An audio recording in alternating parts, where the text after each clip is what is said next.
Magsisimula ng Reporter's Notebook Vice Presidential Series, tampok si Makati Mayor Jejomar Binay. Matingkad nating babanggitin muli. Magkakainitan lang tayo. Oo, parang walang at saka kami mananagot ang tao natin. Oh, come on, General. You're a liar, General, I tell you. Pwede niyo ho bang sabihin categorically na hindi po kayo ni minsan na-tempt o naging corrupt sa inyong pamamahay? Yung temptation, hipokrito naman ng isang nasa gobyerno, kahit sa kahit sa private sector. Pagka yung temptation, laging nandyan yan. At ang lumalalang krisis sa kuryente. Matumal ang binta namin, ang aming tindahan, hindi wala nang bumibili kasi madilim na. Ang lahat ng yan ngayong gabi sa Reporter's Notebook.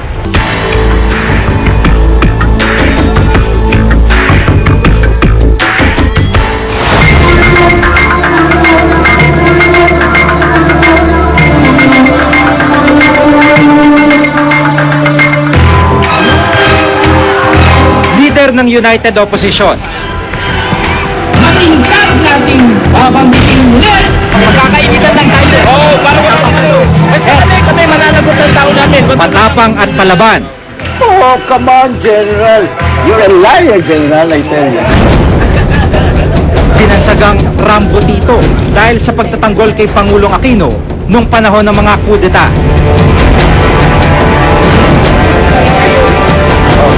Okay. Minsan na rin tinaguri ang Barack Obama ng Pilipinas dahil sa kanyang kulay. At suki siya ng mga lamay sa Makati. Ayan ang plan pa. Sige na. Si Makati Mayor Jejomar Jojo Binay. Matapos sa mahigit 20 taong paghahari sa Makati, ngayon pinupuntiriyang maging pangalawang pangulo ng bansa. Ngayon pupuntahan na natin, papasok tayo sa bahay ni Mayor Binay para makapanayam natin siya.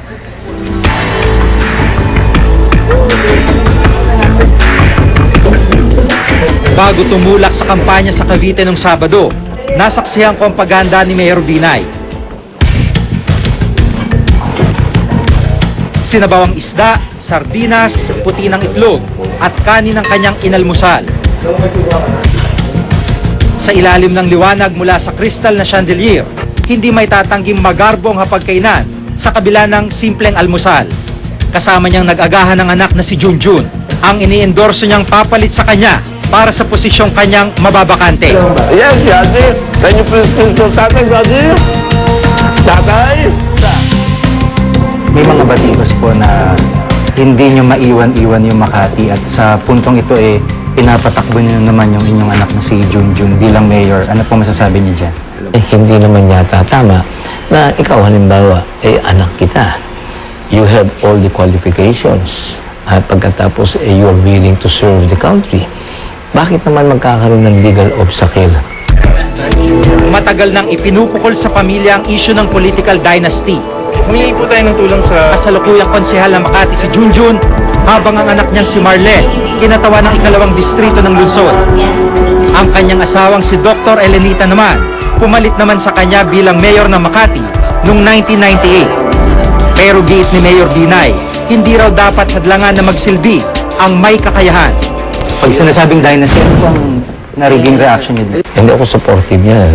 Uulitin ko, bakit yung gustong maglingkod, may kakayahan naman ng maglingkod, at ito naman ay padadaanin sa isang proseso ng malinis at marangal na halalan, o bakit hindi yun ang ating gawin?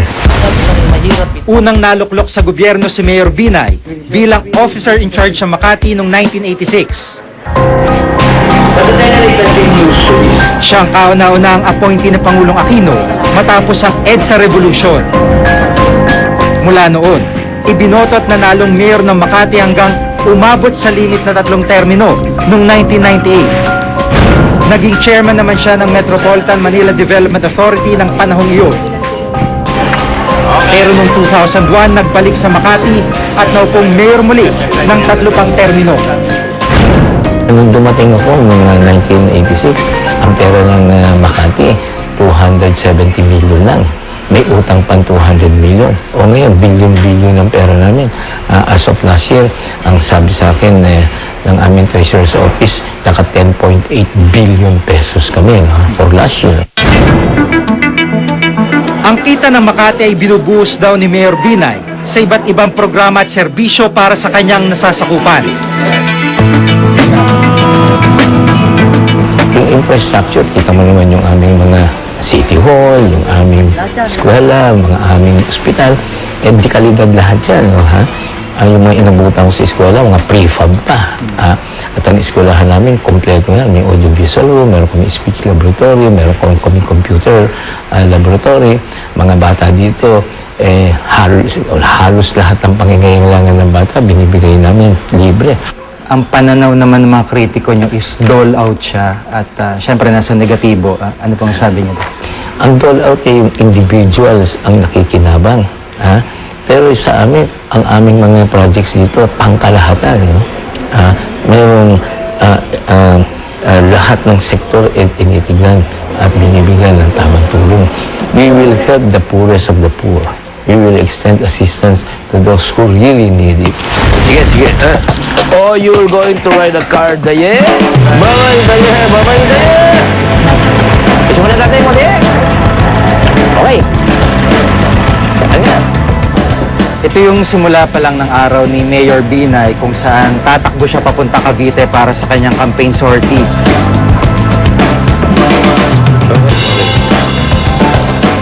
Yung mga damit niyo, napansin namin, talagang kompletong-kompleto na dito. Kung ito, bahay nito eh. Dahil sa maraming pagkakataon, kailangan bihis ka, ano ka. Oo, pati pagkain. Pagkain na tayo dyan. Sa kabila ng mga programa ni Mayor Binay, kabuntot ng alkalde ang anino ng batikos at kontrobersya. Pwede niyo ho bang sabihin categorically na hindi po kayo ni minsan na tempt o naging corrupt sa inyong pamamahala? Yung temptation, hipokrito naman ng isang nasa gobyerno, kahit na sa anumang, kahit na sa private sector, pagka yung temptation, laging nandyan yan.